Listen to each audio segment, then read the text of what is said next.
En este episodio, nos sumergimos en desgarradores ataques de tiburones, desde un hombre que resbala de un bote cayendo en la boca de un hambriento tiburón toro, hasta un ejercicio de un SEAL de la Marina que se vuelve mortal al ser confundido con un león marino por un tiburón enorme.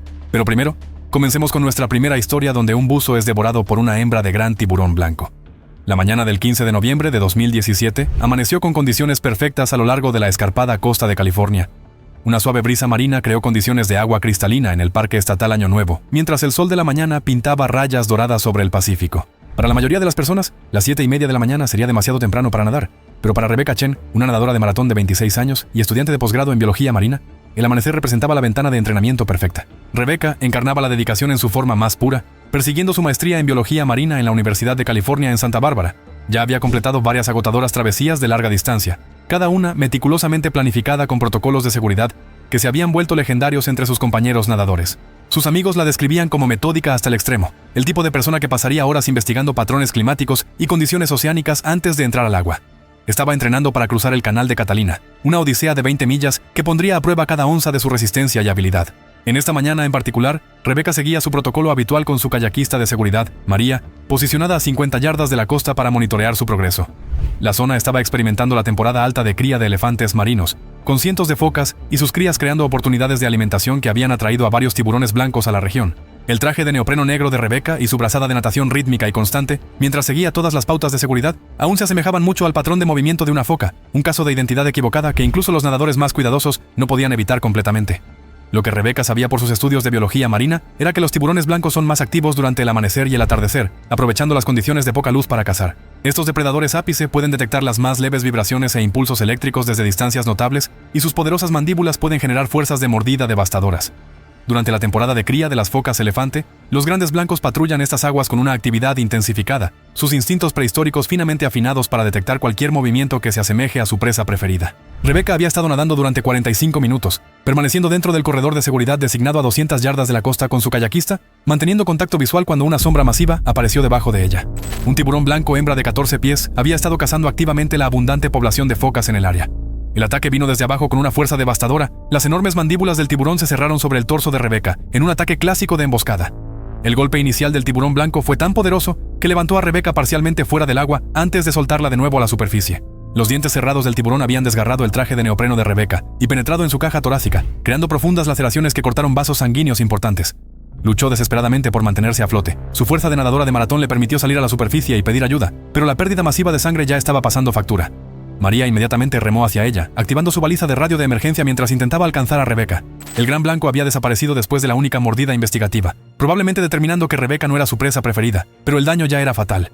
Los últimos momentos de Rebecca se pasaron luchando contra lo inevitable, mientras el shock se instalaba y su cuerpo comenzaba a apagarse. El agua fría del Pacífico, que había sido su compañera de entrenamiento durante años, ahora se convirtió en su enemiga mientras la sangre brotaba de las enormes heridas punzantes.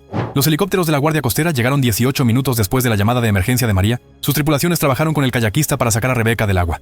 A pesar de la atención médica inmediata y una carrera desesperada hacia el centro de traumatología, había sufrido heridas que resultaron fatales, una pérdida masiva de sangre por profundas heridas punzantes que habían dañado órganos vitales y aplastado varias costillas.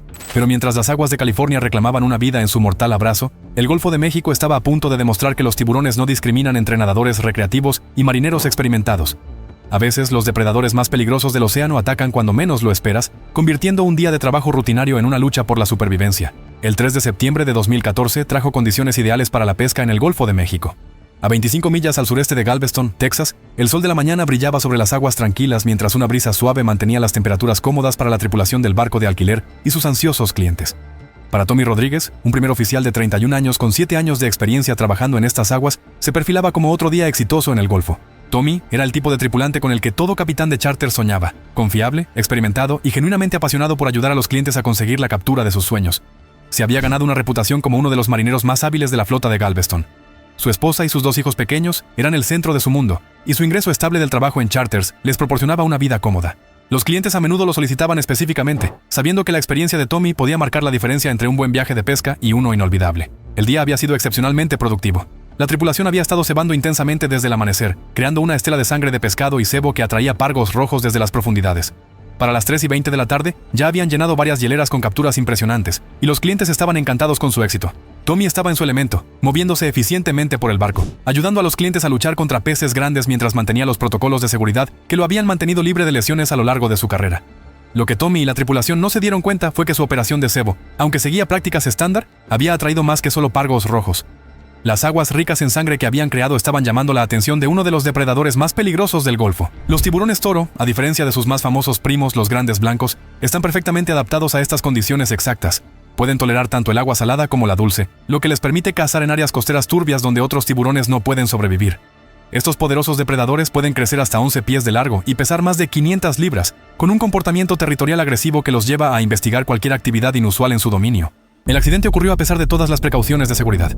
Tommy estaba ayudando a un cliente a luchar contra un enorme pargo rojo de 40 libras, debidamente arnesado y siguiendo el protocolo, cuando ocurrió una falla inesperada del equipo. El clip del arnés de seguridad, debilitado por meses de exposición al agua salada, se rompió bajo la tensión cuando el barco se sacudió en fuertes oleajes. A pesar de sus años de experiencia y su firmeza, Tommy perdió el equilibrio y cayó hacia atrás en las aguas del Golfo, un accidente fortuito que podría haberle pasado a cualquiera. Un tiburón toro de 9 pies había estado circulando debajo del barco, atraído por la estela de carnada y las vibraciones de los peces luchando. El momento en que Tommy cayó al agua, los instintos depredadores del tiburón se activaron. Los tiburones toro son notorios por sus ataques relámpago en aguas turbias, y este atacó en segundos después de que Tommy entrara al Golfo. La tripulación inmediatamente lanzó aros salvavidas y encendió el motor, siguiendo los protocolos de emergencia, pero estaban luchando contra una de las máquinas de matar más eficientes de la naturaleza. El ataque del tiburón toro fue rápido y brutal. El depredador mordió la pierna derecha de Tommy justo por encima de la rodilla, con sus poderosas mandíbulas diseñadas para triturar huesos. Los gritos de Tommy resonaron sobre el agua cuando el tiburón lo soltó y atacó de nuevo inmediatamente, esta vez apuntando a su torso con violentos movimientos de cabeza que desgarraron carne y músculo. La tripulación observó con horror cómo el agua alrededor de Tommy se volvía carmesí, cada mordida sucesiva creando heridas más profundas y lesiones más devastadoras. Tommy luchó con todo lo que tenía, siguiendo su entrenamiento de supervivencia en el agua, al golpear el hocico del tiburón e intentar proteger sus órganos vitales. Pero los tiburones toro están construidos como tanques submarinos, compactos, musculosos y prácticamente imparables una vez que se han comprometido a un ataque. El tiburón continuó su implacable ataque, golpeando repetidamente las piernas y el torso de Tommy, sus poderosas mandíbulas aplastando huesos y desgarrando músculos con cada mordida devastadora. A pesar de los heroicos intentos de rescate con ganchos de barco y salvavidas, y a pesar de alcanzarlo en 3 agonizantes minutos, Tommy sufrió lesiones masivas que ningún cuerpo humano podría sobrevivir. Las poderosas mandíbulas del tiburón toro habían causado daños catastróficos, seccionando arterias principales y aplastando órganos vitales. Tommy murió por una pérdida masiva de sangre y trauma durante la desesperada carrera de regreso a la costa. Sus últimas palabras fueron un mensaje susurrado para su esposa e hijos. La tragedia llevó a mejorar los protocolos de inspección de arneses de seguridad y los sistemas de seguridad de respaldo en toda la flota de charter del Golfo. Pero para la familia de Tommy, ninguna medida de seguridad podría devolverles al esposo y padre que habían perdido. Sin embargo, por devastador que haya sido este ataque a plena luz del día, los depredadores más mortales del océano a menudo prefieren cazar bajo el amparo de la oscuridad, donde incluso los profesionales marinos más experimentados pueden encontrarse cara a cara con máquinas de matar prehistóricas. El 28 de abril de 2015 trajo condiciones perfectas para el buceo nocturno frente a Júpiter, Florida. El agua estaba inusualmente clara para la temporada, con visibilidad que se extendía casi 60 pies en todas las direcciones, mientras que las corrientes suaves prometían condiciones ideales para la fotografía submarina. Para la doctora Amanda Foster, una fotógrafa marina y científica investigadora de 33 años, estas condiciones representaban una rara oportunidad para documentar el comportamiento de los tiburones durante su periodo de caza más activo. Amanda era el epítome de una investigadora marina dedicada. Con más de 150 inmersiones con tiburones en su haber, había construido una reputación por capturar imágenes impresionantes que cierran la brecha entre la documentación científica y la educación pública. Su trabajo había sido publicado en numerosas revistas de investigación y actualmente lideraba un estudio innovador sobre los patrones de alimentación del tiburón tigre para un prestigioso instituto de biología marina.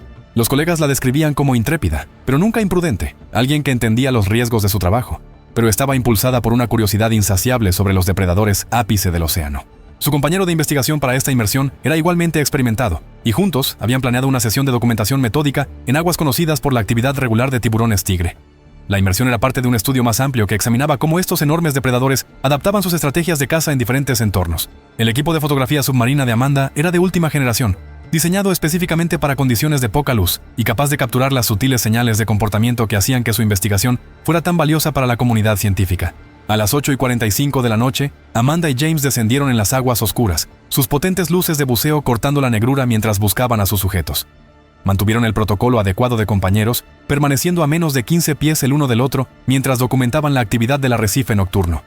Todo iba según lo planeado cuando una corriente fuerte e inesperada comenzó a separar al equipo de buceo. A pesar de sus mejores esfuerzos por mantenerse juntos, la corriente era más fuerte de lo previsto, y en cuestión de minutos, Amanda se encontró a 25 pies de James, todavía dentro del rango aceptable pero al borde de sus protocolos de seguridad. A través de su visor, Amanda avistó un magnífico tiburón tigre de 11 pies, mostrando comportamiento de alimentación cerca de un saliente de coral. Siguiendo el protocolo de investigación, Ella le hizo señas a James y comenzó a documentar el encuentro desde lo que debería haber sido una distancia segura. Amanda sabía, por su extensa investigación, que los tiburones tigre están entre los depredadores más formidables del océano, capaces de crecer hasta 18 pies de largo y pesar más de 1.400 libras. A diferencia de los tiburones blancos, los tiburones tigre son cazadores activos por la noche, utilizando sus sentidos excepcionales para localizar presas en completa oscuridad. Sus mandíbulas son increíblemente versátiles, lo suficientemente poderosas como para aplastar caparazones de tortugas marinas y equipadas con dientes cerrados únicos diseñados para cortar prácticamente cualquier material, desde hueso hasta metal. Lo que los hace particularmente peligrosos es su curiosidad por objetos y movimientos inusuales, ganándose una reputación como uno de los depredadores más impredecibles del océano. El tiburón estaba exhibiendo un comportamiento investigativo normal, los movimientos distintivos que indicaban que estaba cazando en el área. Amanda mantuvo la distancia adecuada y siguió todos los protocolos de seguridad, pero los tiburones tigre son conocidos por su curiosidad hacia objetos y luces inusuales. El ataque vino sin advertencia mientras Amanda fotografiaba el comportamiento natural del tiburón desde lo que debería haber sido una distancia segura. El enorme tiburón tigre, probablemente atraído por las luces y movimientos inusuales, se acercó con precisión calculada. El primer contacto fue investigativo. El tiburón golpeó la carcasa de la cámara de Amanda con su hocico, un comportamiento común cuando estos depredadores encuentran objetos desconocidos. Amanda siguió el protocolo, manteniéndose tranquila y evitando movimientos bruscos, pero la investigación del tiburón escaló rápidamente. La mordida del tiburón tigre fue rápida y decisiva. Las enormes mandíbulas se cerraron sobre el hombro y el brazo superior de Amanda. Los dientes del tiburón, diseñados de manera única, curvados y cerrados como hojas de sierra, penetraron a través de su traje de neopreno y en el tejido. La mordida duró solo segundos antes de que el tiburón la soltara, pero el daño fue severo. El dispositivo de control de flotabilidad de Amanda fue perforado y había sufrido profundas laceraciones que sangraban abundantemente en el agua circundante. James respondió de inmediato a las señales de socorro de Amanda, alcanzándola en segundos e iniciando los procedimientos de ascenso de emergencia. Pero el tiburón tigre, habiendo probado la sangre, mostró un renovado interés en la zona. Mientras James ayudaba a Amanda hacia la superficie, el depredador se acercó de nuevo, esta vez haciendo contacto con las piernas de Amanda mientras ella luchaba por ascender. El segundo encuentro fue breve, pero devastador. Las poderosas mandíbulas del tiburón crearon heridas adicionales antes de retroceder. La alarma de ascenso de emergencia del ordenador de buceo de Amanda se activó, y James logró llevarla a la superficie mientras usaba su luz de buceo para disuadir al tiburón. El barco de apoyo en la superficie que monitoreaba sus perfiles de buceo respondió de inmediato a las señales de emergencia. Llegaron a Amanda dentro de 12 minutos del ataque inicial, pero había sufrido una pérdida masiva de sangre por múltiples heridas. El tiburón tigre había desaparecido en las profundidades, probablemente habiendo determinado que Amanda no era su presa preferida, pero el daño ya estaba hecho. A pesar de la atención médica inmediata y una evacuación en helicóptero, Amanda sucumbió a sus heridas durante el transporte al centro de traumatología. Su cuerpo no pudo recuperarse de la pérdida masiva de sangre y el trauma infligido por uno de los depredadores más poderosos del océano. El incidente llevó a mejorar los protocolos de seguridad para la investigación nocturna de tiburones, incluyendo sistemas de amarre obligatorios y procedimientos mejorados de respuesta a emergencias. La muerte de Amanda fue un recordatorio trágico de que, incluso siguiendo los protocolos adecuados, los investigadores que trabajan con depredadores ápice enfrentan riesgos inherentes que no pueden ser completamente eliminados. Pero por más trágica que fuera la muerte de Amanda en la búsqueda del conocimiento científico, a veces ni siquiera el entrenamiento militar más elitista puede preparar a alguien para un encuentro con la máquina de matar perfecta de la naturaleza. El 12 de noviembre de 2013 amaneció fresco y claro frente a la costa del norte de California. 15 millas al oeste de las Islas Farallón, el Océano Pacífico se extendía interminablemente hacia el horizonte, su superficie solo interrumpida por alguna que otra cresta blanca, mientras oleajes moderados llegaban desde el noroeste. Para el suboficial de primera clase David Park, un SEAL de la Marina de 29 años, estas eran condiciones estándar para un ejercicio avanzado de entrenamiento marítimo que pondría a prueba cada habilidad que había desarrollado durante 8 años de buceo militar. David encarnaba todo lo que representaban los SEALs de la Marina. Con múltiples despliegues de combate en su haber y cientos de inmersiones de entrenamiento militar completadas, era considerado uno de los operadores más confiables de su unidad. Sus compañeros lo describían como metódico e imperturbable, el tipo de persona que podía mantener la concentración bajo la presión más extrema. Había sobrevivido a tiroteos en territorio hostil y completado misiones que quebrarían a hombres menos fuertes, pero el océano estaba a punto de presentarle un desafío para el que ningún entrenamiento militar podría prepararlo. El ejercicio de entrenamiento estaba diseñado para simular escenarios de interdicción marítima del mundo real, con equipos de SEALS, realizando ejercicios de navegación submarina antes de salir a la superficie en coordenadas predeterminadas. David estaba usando un respirador de circuito cerrado, un equipo avanzado que permitía operaciones submarinas prolongadas sin crear rastros de burbujas reveladoras. Todo iba según lo planeado hasta las 2:15 de la tarde, cuando su rebreather comenzó a fallar a una profundidad de 60 pies. El protocolo militar para fallos de rebreather era claro e innegociable: ascenso de emergencia inmediato a la superficie. David siguió su entrenamiento a la perfección, ascendiendo rápidamente mientras monitoreaba a su equipo en busca de cualquier signo de intoxicación por dióxido de carbono. Lo que no podía saber era que su ascenso de emergencia lo llevaría a la superficie, en un área donde las focas del puerto se alimentaban activamente de un enorme banco de carnada, creando exactamente el tipo de actividad superficial caótica que atrae al depredador ápice del océano. David emergió a 150 yardas de su punto de recogida. Su baliza de emergencia se activó automáticamente para alertar a su equipo de buceo. Siguiendo el protocolo, se mantuvo calmado y comenzó a nadar hacia el barco de apoyo mientras vigilaba su entorno. El agua a su alrededor estaba llena de actividad alimenticia, pero el entrenamiento de David lo había preparado para encuentros con la vida silvestre. Lo que no pudo anticipar fue que un gran tiburón blanco de 14 pies había estado cazando la abundante población de focas y ya estaba en modo depredador completo. De sus informes militares, David sabía que los tiburones blancos son los cazadores más eficientes del océano, con sistemas sensoriales tan avanzados que pueden detectar los impulsos eléctricos y vibraciones más leves desde distancias considerables.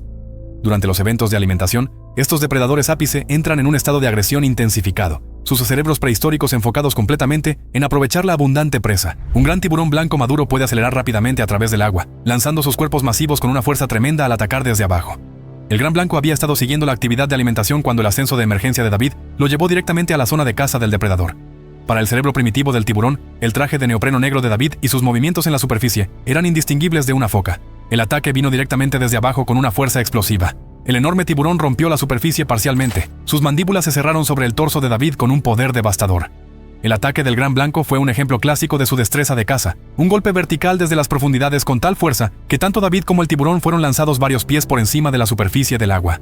El entrenamiento de SEAL de David se activó de inmediato cuando se encontró en las mandíbulas de un depredador masivo. Golpeó los ojos y las branquias del tiburón con golpes precisos, enseñados en combate cuerpo a cuerpo, pero estaba luchando contra millones de años de perfección evolutiva. La mordida inicial del tiburón había aplastado varias de sus costillas y perforado su pulmón, pero el acondicionamiento militar de David lo mantuvo consciente y luchando. El gran blanco, siguiendo su patrón de caza típico, soltó a David después de la mordida inicial y dio la vuelta para evaluar a su presa. Pero el daño de esa única mordida fue catastrófico. El equipo de buceo de David no había sido rival para dientes que habían evolucionado para desgarrar grasa y hueso. La sangre brotaba de las enormes heridas punzantes mientras David luchaba por mantenerse a flote y activar sus dispositivos de señalización de emergencia. El equipo de apoyo de David había estado monitoreando su perfil de buceo y respondió de inmediato cuando se activó su baliza de emergencia. El barco de apoyo ya se dirigía a toda velocidad hacia su ubicación cuando ocurrió el ataque. El último acto de David fue activar su luz estroboscópica de emergencia, la señal brillante atravesando el cielo de la tarde, incluso mientras la pérdida de sangre comenzaba a pasar factura. El gran blanco, habiendo determinado que David no era su presa preferida, desapareció de nuevo en las profundidades después de la única mordida investigativa. Pero el daño ya estaba hecho. La tripulación lo alcanzó en 8 minutos, un tiempo de respuesta increíblemente rápido que habría salvado a la mayoría de las personas en la mayoría de las situaciones. Encontraron a David consciente pero en grave angustia. Su cuerpo presentaba las inconfundibles heridas de un ataque de gran tiburón blanco, enormes heridas punzantes del mordisco inicial que había aplastado su cavidad torácica y dañado órganos vitales. El equipo inmediatamente inició protocolos de trauma con los médicos de la Marina, entrenados en medicina de combate, trabajando para estabilizarlo durante la desesperada carrera de regreso a la costa. A pesar de su experiencia y atención médica inmediata, David había sufrido lesiones que resultaron fatales. El gran blanco, su única mordida había causado una hemorragia interna masiva, perforado su pulmón y dañado su corazón. Murió por trauma severo y pérdida de sangre durante el transporte en helicóptero al centro de trauma, sus últimas palabras expresando preocupación por la seguridad de sus compañeros. Su muerte llevó a mejorar los protocolos de monitoreo de vida marina para todas las operaciones de buceo militar y a mejorar los procedimientos de respuesta de emergencia para fallos de equipo en aguas ricas en depredadores. Pero aunque los ejercicios de entrenamiento militar conllevan riesgos inherentes que no se pueden eliminar por completo, a veces los mayores peligros provienen de las actividades más rutinarias, como los buceadores recreativos que se aventuran en aguas donde los depredadores ápice patrullan territorios establecidos. El 8 de junio de 2018 trajo condiciones perfectas para bucear en la costa de Mendocino en el norte de California.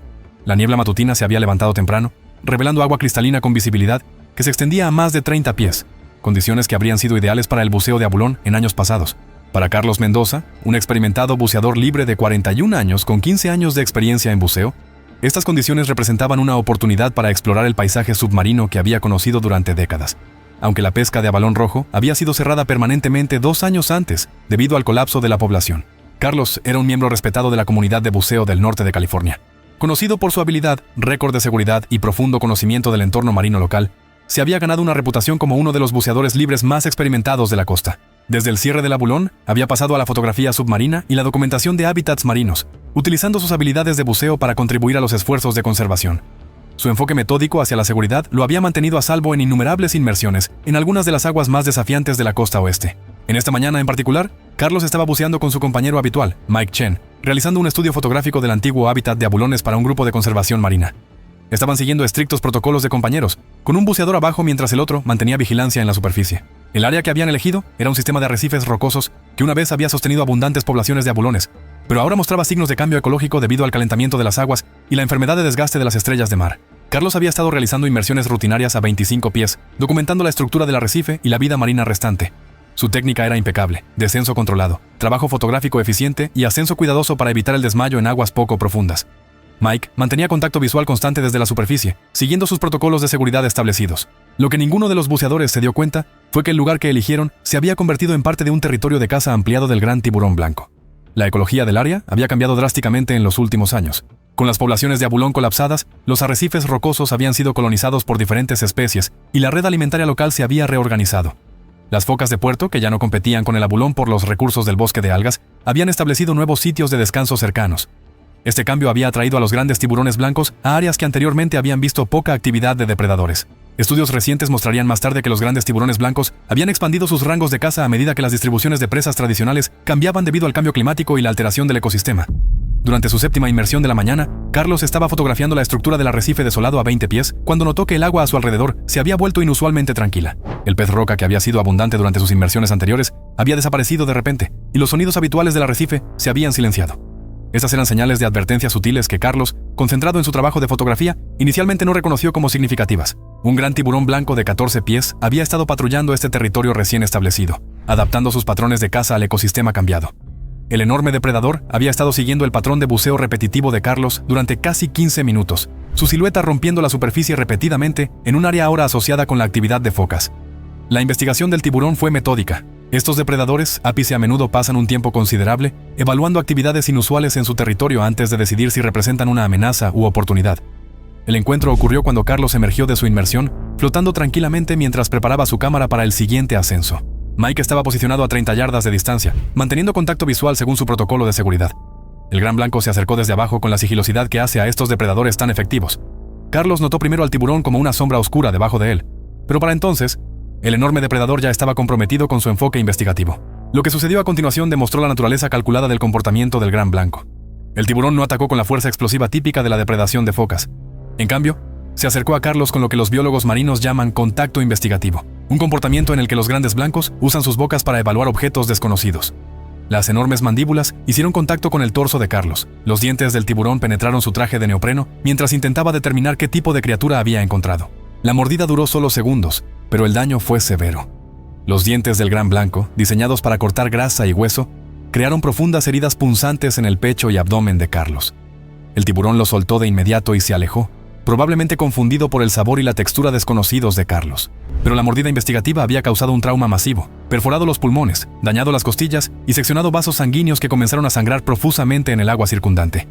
Mike respondió de inmediato a las llamadas de auxilio de Carlos, alcanzándolo en 90 segundos e iniciando procedimientos de emergencia. El gran blanco había desaparecido después del único contacto, siguiendo un comportamiento investigativo típico, pero Carlos estaba en condición crítica. Mike logró llevarlo a su barco de buceo e inmediatamente pidió asistencia a la guardia costera mientras aplicaba presión a las heridas y monitoreaba los signos vitales de Carlos.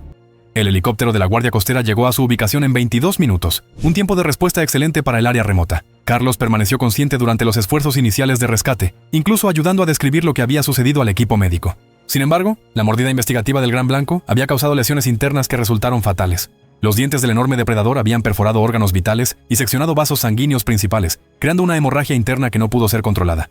A pesar de la cirugía de trauma inmediata en el centro médico regional, Carlos murió por hemorragia interna y complicaciones relacionadas con sus heridas, su cuerpo incapaz de recuperarse del daño devastador infligido por uno de los depredadores más perfectos de la naturaleza. Gracias por ver. ¿Quieres ver más? Haz clic en tu pantalla ahora.